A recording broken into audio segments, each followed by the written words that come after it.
Most of you are familiar with the M1 carbine. You've looked it over closely, you've fired it, and you found that it combines light weight with good accuracy at short ranges and plenty of firepower. But the Army has now increased this firepower to over 750 rounds per minute by developing the new carbine M2. With the exception of a lever on the left side of the M2, you'll find that both models are almost identical in appearance. This lever, called the selector, is also the key to the difference in functioning.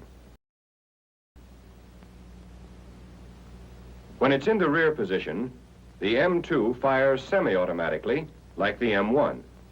In other words, one shot each time the trigger is pulled.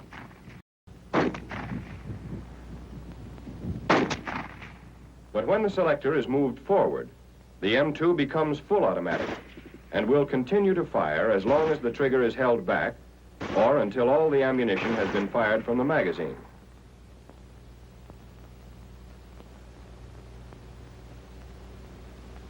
To supply its high rate of fire, a new magazine has been developed for the M2.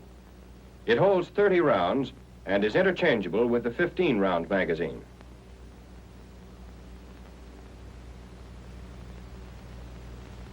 The rate of fire of the M2 is between 750 and 775 rounds per minute.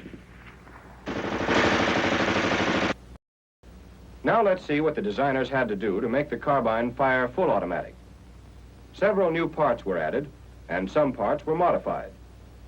But despite their similarity, the guns cannot be modified in the field. Remember that in semi-automatic fire, the hammer is caught by the sear and held in the cocked position. It can't go forward unless the trigger is first released and then squeezed again. The carbine full automatic is a device which will trip the sear even though the trigger is still depressed. It can be done by simply pushing down the front end of the sear like this, but that would instead we'll call on one of the new parts, the sear trip. This is the sear trip spring and plunger. They fit into a recess on the front of the trip and keep it under tension.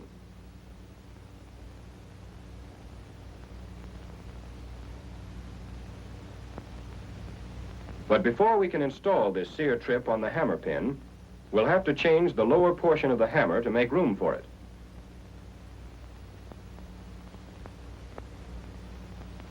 A new hammer has been designed with the lower part cut away. Now let's put the new hammer and trip in their relative positions and install them in the model.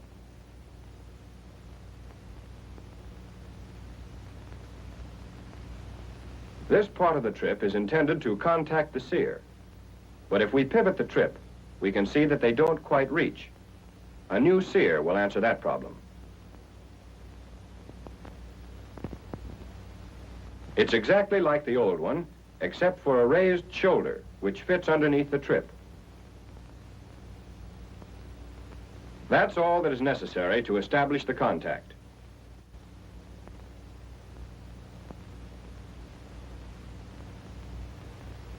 With the hammer cocked and the trigger held back,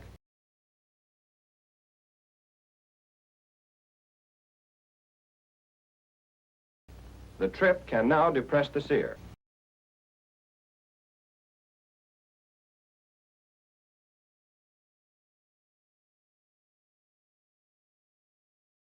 Right now, let's consider the new pin only as a pivot point for the lever.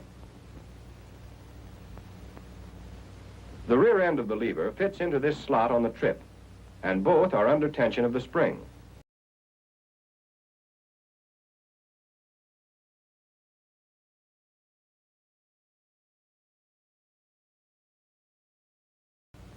The front end, or toe of the lever, bears against a cam, which has been added to the slide.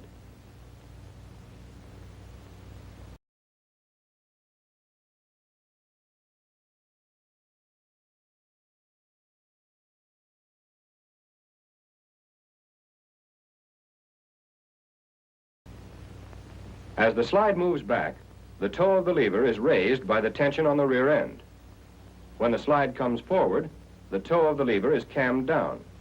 As the rear end of the lever moves up and down, the trip pivots accordingly. With the lever in place, the model functions like the M2 in full automatic fire. Now let's follow this automatic firing cycle. As the trigger is pressed and the first round fired, the slide moves to the rear, allowing the lever to pivot. The trip pivots under tension of its spring. This moves the trip clear of the sear until all the ammunition in the magazine is used up or until the gunner takes his finger off the trigger.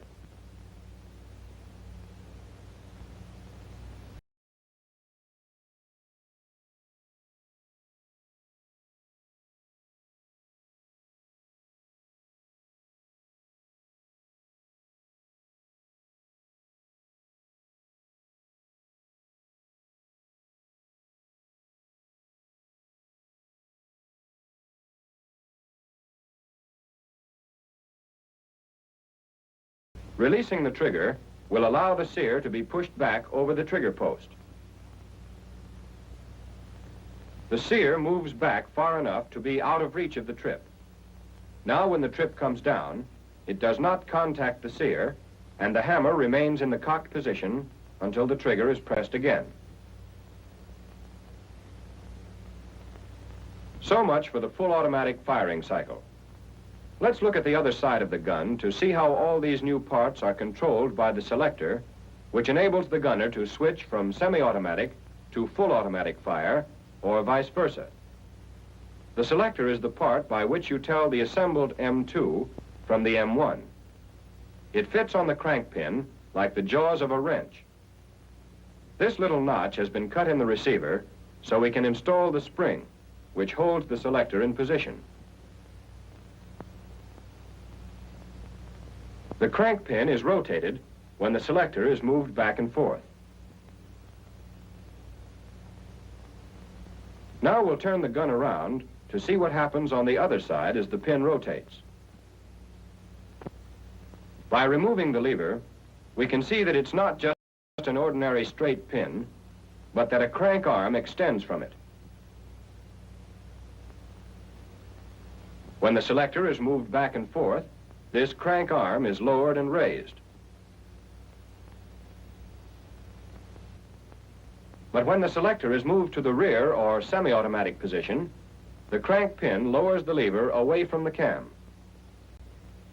As the lever is lowered, the spring rotates the trip, raising it above the sear. Now when the slide moves to the rear, the lever and the trip remain undisturbed, and the trigger mechanism functions just as though the full automatic feature had never been added. Although the firepower of the carbine has been increased to more than 750 rounds per minute, its original weight of about 6 pounds has only been slightly increased.